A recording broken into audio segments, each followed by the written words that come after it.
So in this page, it is written about ভক্তি cult. ভক্তি cult কি আমি তোমাদেরকে আগের দিন পড়িয়েছি, হোয়াট ইজ ভক্তি cult. So in 13th and 14th century, Bhakti cult spread from south to northern and eastern India via western India. Okay, ভক্তি কাল 13 and 14th centuryতে স্প্রেড হয়েছে সাউথ থেকে নর্থার্ন ইন্ডিয়া এবং ওয়েস্টার্ন ইন্ডিয়াতে স্প্রেড হয়েছে, ঠিক আছে।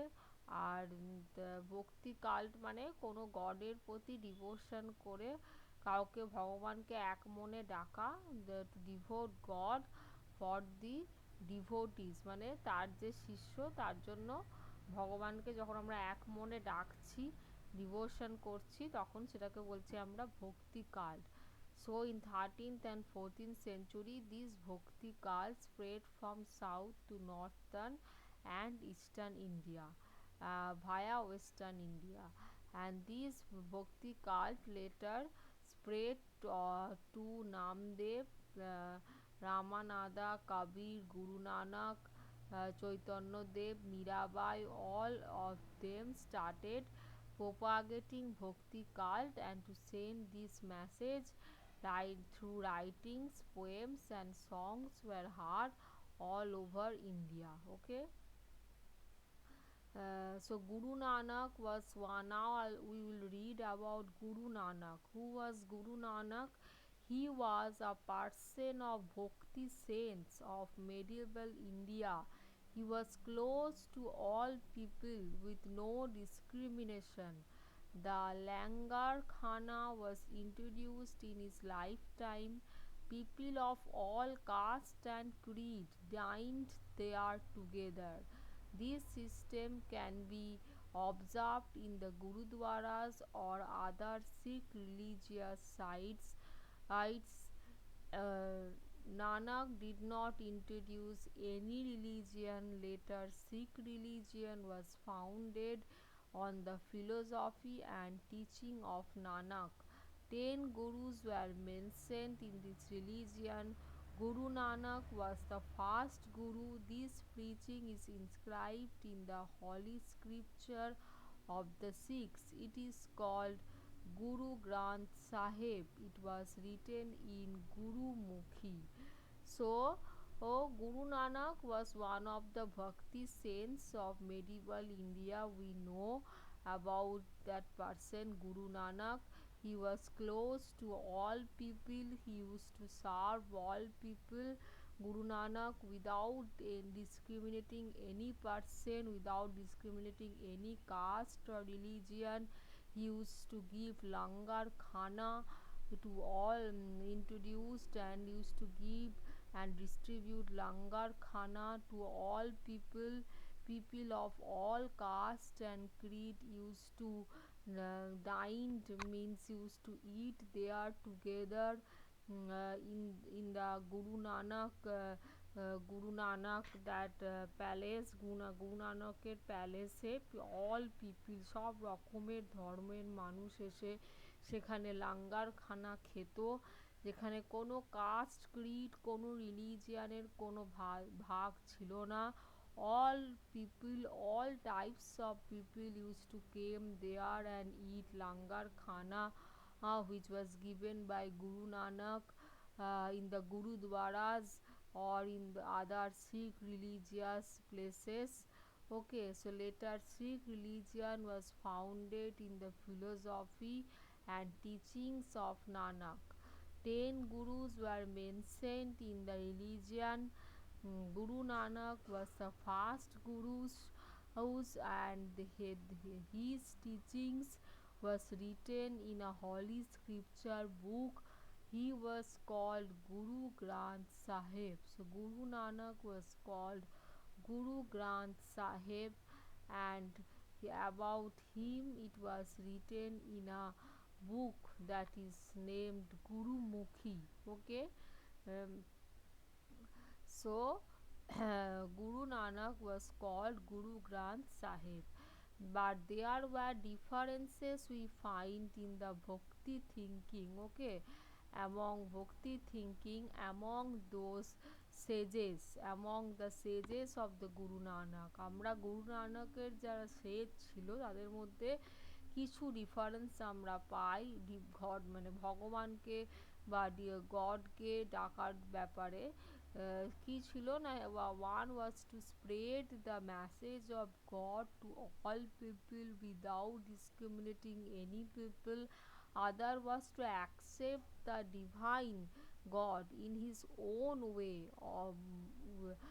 without any rituals, মানে কোনো রিচুয়ালস না করে ভগবানকে নিজে ডাকা, অ্যাকসেপ্ট করা, নিজের কাছে রাখা, নিজের মনের মধ্যে রাখা। আরেকটা হচ্ছে ভগবানের যে মেসেজ যে সবাইকে ভালোবাসো, কোনো মানুষকে ডিসক্রিমিনেট না করে, কোনো কাস্টকে ডিসক্রিমিনেট না করে, কোনো মানুষকে উপর ক্রুয়েলিটি না দেখিয়ে এই যে মেসেজটা স্প্রেড করা। দুটো message, one is not to discriminate any people without making cruelty with any person, okay, and to help every people. Another is to accept the divine God in his own way without any rituals, without maintaining any rituals. So these are the two messages of Guru Granth Sahib, or the sages of the Guru Nanaks. The first example was Mirabai, who was a person born in Kshatriya family in Rajasthan in second half of the 15th century, married the ruling family of Mewar. So Mirabai spent most of her life in Dwaroka. He was the devotee of Dwaroka in Gujarat. She never confined herself to family life. Mirabai কখনো নিজেকে ফ্যামিলির সাথে যোগ রাখেনি। সে যদিও বিয়ে করেছিল মেওয়ারের একজন রাজাকে, কিন্তু সে কখনো ফ্যামিলির সাথে নিজেকে স্পেন্ড করেনি। সে আলাদাভাবে ভগবানের ডিভোটি হিসাবে দ্বারকায় থেকে ভগবানকে শুধু ডেকে সে নিজের জন্য অনেক কিছু মানুষের জন্য অনেক কিছু করেছিল। Mirabai devoted her life to Lord Krishna, or which we called as Giridhari, okay.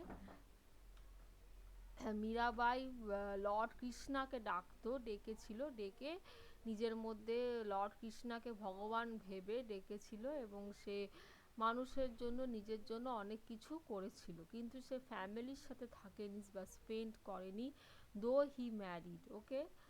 Then Then in the next page you can see that 500 devotional songs of Mirabai we can find, which is an invaluable treasure of Indian music and literature. In one of her devotional songs she said about Lord Krishna, which is none other than Giridhari Gopala, okay. He and her husband who wears their crown have a feather of a peacock. ও এবং তার husband যে একটা crown পরতো সেটা পিককের feather ছিল। From the instance of Mirabai, you must not think that in those days of higher caste only believed in bhakti. Many sages came from the so-called low caste also.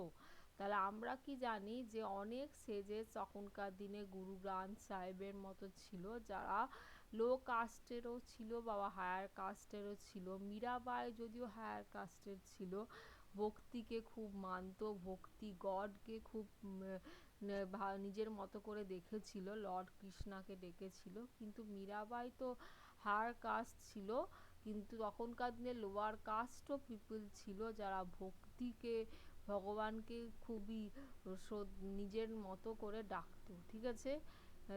many sages, অনেক sages ছিল that they called God as their own way, okay. Now the disciples of Saint Ramananda included Cobbler, the barber of Ramananda was one of the disciples of Mirabai, okay. রামানন্দা ছিল মীরাবাইয়ের একজন disciple.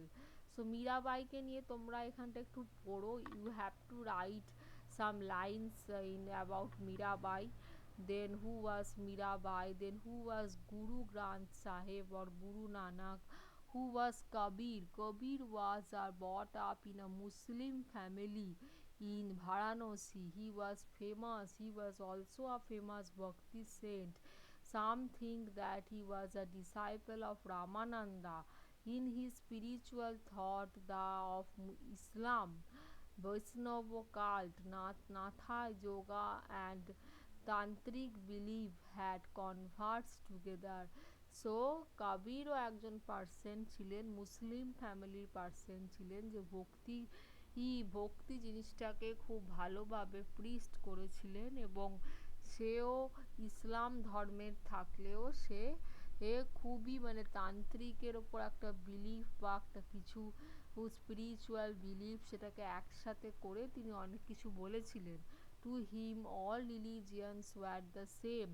কবিরের কাছেও, কবির নিজে যদিও মুসলিম ছিলেন, কিন্তু তার কাছে প্রতিটা রিলিজিয়াসই সেম ছিলেন। ভক্তি মানে আমরা কি কি মেসেজ দিই, যে we have to love all people,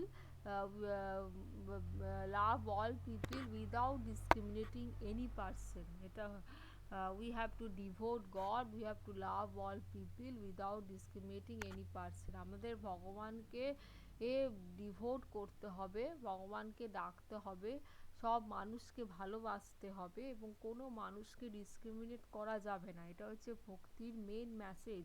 সেই মেসেজটা কবিরও পালন করতেন, ঠিক আছে। To him all religions are same, God are one, God all, God is one, Rama, Hari, Govinda, আল্লাহ, সাহেব, সব গডই হচ্ছে একটাই, একজনইকেই আমরা অনেক রকম নামে ডাকি। কখনো বলি রামকৃষ্ণ, কখনো বলি গোবিন্দ, কখনো বলি আল্লাহ, কখনো বলি সেন্ট, কখনো বলি সাহেব, ঠিক আছে। উনি সেটাই মানতেন, that there is only one God, and that God used to call in different names, okay. So he believed that man will meet that divine God in his own mind. মানুষ যদি চায়, সে নিজে ভগবানকে নিজের মধ্যে রাখতে পারবে, ডাকতে পারবে, থ্রু ডিভোশন, যদি সে নিজেই নিজেকে ডিভোট করে, ভালোবাসে, ঠিক আছে। যদি সে নিজেই নিজের প্রতি একটু ডাক মানে ভগবানের প্রতি একটু শ্রদ্ধা করে। হ্যাঁ, তো কোনো মানুষকে যে আমি মুসলিম বলে আমি অন্য কাউকে ডিসক্রিমিনেট করব, বা অন্য কাউকে পছন্দ করব না, বা আমি হিন্দু বলে অন্য কাউকে পছন্দ করব না, হ্যাঁ, আমি পুজো আচ্ছা করব, করব, সেইগুলো উনি মানতেন না, ঠিক আছে। We have to divine god in his own mind. আমরা গডকে ডাকবো নিজে নিজে, নিজের মধ্যে রাখবো, ঠিক আছে। ওটাই তিনি বিশ্বাস করতেন। So there is no need to go to any temple. ভগবানকে ডাকার জন্য কোনো টেম্পল বা কোনো মস্ক বা কোথাও যাওয়ার দরকার পড়ে না, তিনি বলতেন। ভগবান নিজের মধ্যেই থাকে, ঠিক আছে। To him idol worship is not a kind of worship, ঠিক আছে। Bathing in the Ganges or offering নামাজ হ্যাড নো ভ্যালু। তিনি মানতেন যে আমি হিন্দু বলে আমি গঙ্গায় চান করব, তো আমি শুদ্ধ হয়ে যাব, আমি আমি আমি পরিষ্কার হয়ে যাব, আমাকে হিন্দু কাস্টে আমাকে ভালো বলবে, আমাকে ভগবান ডাকবে, সেটা কোনো কথা হলো না। আমি মুসলিম বলে আমি নামাজ পড়বো, হ্যাঁ, তার কাছে সেই জিনিসটার কোনো ভ্যালু ছিল না, যে নামাজ পড়লেই আমাকে মুসলিম বা আল্লাহ আমাকে বাঁচাবে, তাছাড়া বাঁচাবে না। এই সব জিনিসে তিনি মানতেন না, কবির এসব জিনিসে মানতেন না। তার কাছে ভগবান ছিল একটা নিজস্ব, একটা তৈরি করা মূর্তি, যেটা সে নিজের কাছেই রাখতেন, ঠিক আছে। তার জন্য তিনি কোনো রিচুয়ালস, কোনো মস্কে যাওয়া বা কোথাও নামাজ পড়া, এগুলো তিনি করতেন না, ঠিক আছে। By listening his song and dohas, সে নিজেই গান শুনতেন, দোহাজ শুনতেন, এবং আমরা যদি তার গান বা দোহাজ শুনতে পাই, তাহলে আমরা বুঝতে পারবো যে হি ওয়াজ এগেনস্ট দ্য রিলিজিয়াস সেরিমনিস। কোনো রিলিজিয়াস সেরিমনিসও যখন হতো, হিন্দুরই হোক মুসলিমই হোক, সেগুলোরও তিনি এগেনস্টে ছিলেন, ঠিক আছে।